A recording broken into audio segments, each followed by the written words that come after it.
Well, hey guys, welcome back to Waters Family Homestead. So I wanted to show y'all part of my communication plan. Now, this is as you can see, what it says on here, a Cobra 142 GTL. Now, I bought this is electronics contact cleaner with lube. So we call it tuner cleaner. Basically, you can spray it inside all the knobs and switches to get that dust staticky mess out there and help them work better and last longer. But I'm not going to turn the volume up because a lot of noise out there. But this CB base station radio is 40 channel, but I also had a 40 channel kit put in here, so I've got 40 channels above the 1 through 40 and 40 channels below. Plus, they all have upper and lower sideband. So it's capable of checking the SWRs, which is a standing wave ratio for your antenna. And I've got a meter that I keep in line that measures the wattage output, and you can also check the standing wave with it. So I make sure they're both reading about the same. Also, this is the older model Bofang, but I've got the adapter there that screws onto it that'll hook to the CB base station antenna. So we used to have a local CB group. None of them are around anymore. The few that aren't on the radio anymore, except for me. But anyway, so this is part of our local group plan here. We've got a frequency set up with everybody's radio programmed on it, and I know there's other channels that tell you those things are cheap, and they're very inexpensive. But if you've got the older ones that do more than the newer models, but they're dual band, so you can monitor two frequencies at once. So basically, you can transmit on one frequency. So I'm just going to use simple numbers, not the actual frequencies. Say you got channels 1 and 2, or just say 1 through 10, and I'm using 1 and 8. So I'm transmitting on 1 and I'm listening on 8. Then my counterpart that I want to talk to is transmitting on 8 and listening on 1. So if you've got someone out there with a lesser quality radio, they're only hearing one end of the conversation. They're not hearing both ends of it. To me, that's the best feature. Now, there are a lot better radios out there, a lot better radios, but set up properly, programmed properly, and the communication plan set up in place, you can really make good use of these inexpensive radios. With the earpiece and the microphone and all that, I can walk around on my property anywhere I want to, and within a mile and a half or so, what we've tested where I live, which I live in a hole. Andersonville is a hole as topographical wise, so it's really hard to get out. But when I connect to the base station antenna that is 40 feet up, close to 50, that does help a lot as far as receiving and transmitting. But that is, one option. Then you see I've got a couple of mobile radios up here. Now this is the mobile that I plan on putting in my truck, that I've had in my truck many years. I know what this radio does. It's also technically a ham radio with upper and lower sideband. So I can go to sideband frequencies on the base station and on the mobile and be able to talk where most people, I say most, can't understand.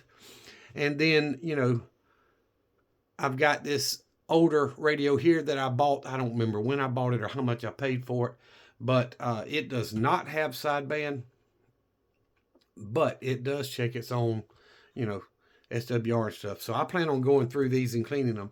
This is one I actually bought off eBay about 8 or 10 years ago from an older guy that bought it brand spanking new.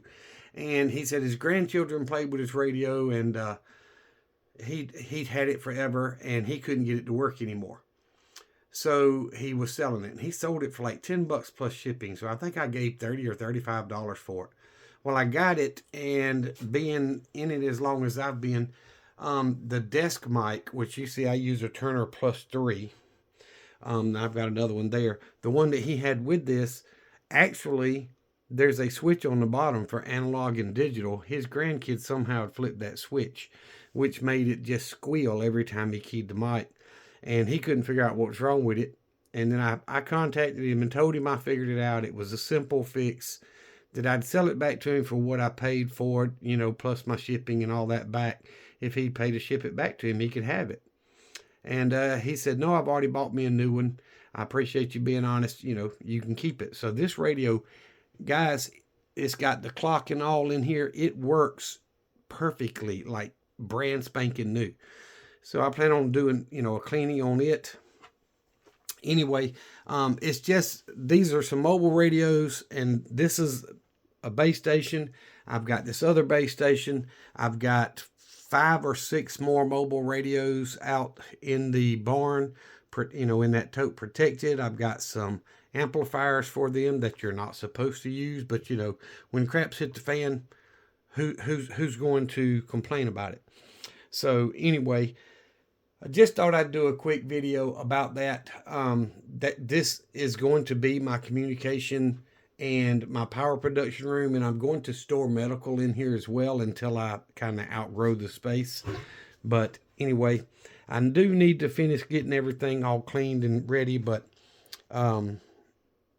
guys, you got to have a plan. You can't just buy a radio and not know how to operate it and not know how to function your equipment without actually testing it and using it regularly.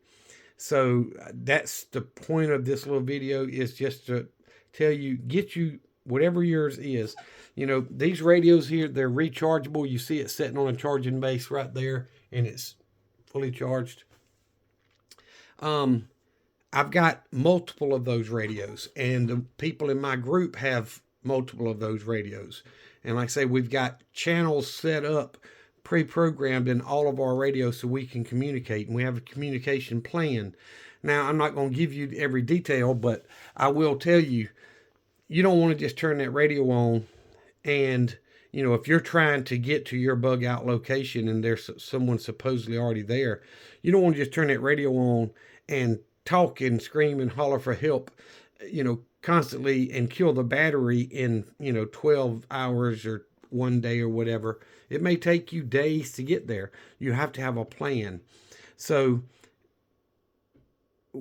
I'm going to give you an idea. For example, at every half hour, say every 9:30, 10:30, 11:30, or something like that, or every 3 hours, 12, 3, 6, you turn that radio on, you call out for a couple of minutes, and then you listen for a few minutes to see if you've gotten close enough to another member of your group to where you can meet up and get together. That way you don't have to leave your radio on all that time using up your battery. So just, you've got to have a plan as well as the equipment. Now, something I was talking about the other day on another channel. Look, they are much better radios out there. They are much, much better radios. Now, I love my base station. I've had this thing a very long time. I know exactly what it'll do, and I'll show you. I'm just going to watch that meter right there. See it slam that 20-watt mark? Yeah. This thing will swing right at 30 watts. There's nothing wrong with that. The legal limit is about... Let me turn my microphone all the way down. About 4 watts dead key, and I'm dead keying about 5.5 to 6. So, I'm not big enough to where anybody's going to bother me. But anyway, turn this back up. You got to have a plan, and communication is going to be huge, especially if you have a group or other groups close by that you plan on, working with, bartering with, and all of that good stuff. So, get you some mobile radios. They're not that expensive, especially if you find them in yard sales and such. I would advise, find somebody that knows how to work on them, work on them and tune them up, as what we call it in the CB business or ham radio business. Make sure they're on frequency. Make sure it's doing the wattage that it's supposed to do. A lot of radios, the better quality radios, you can actually tune. And, like this radio, I can turn the dead key way up from where it is, and I can also turn it way down. So I tried running an amplifier with it one time, and my wattage was too much for that little modulator amplifier. So I turned my dead key down to about 1 watt, so I wouldn't overload that amplifier and burn it up. So these things are capable of doing more than just what they do out of the box, guys. Having one tuned up properly will make a huge difference. And I'm not even going to get into the antenna side of it. That's just as important. But I just wanted to do a quick video. And, since I've been working on my off-grid stuff, I wanted to do a video and discuss some communications with y'all. So make a plan, get the equipment, train with the equipment, use it. And if any of y'all in Southwest Georgia, or I talked to somebody in Colorado today, and I'm in Southwest Georgia. If the conditions are right, you can talk a long way. So I am Mailman050. If you hear me, I typically hang out on channel 1, but if I want to talk skip long distance, I'll scan through the channels just like anybody else. But anyway, I appreciate y'all listening and watching. Remember what I always tell you: Jesus Christ loves you, and so do I. Y'all be safe and be prepared.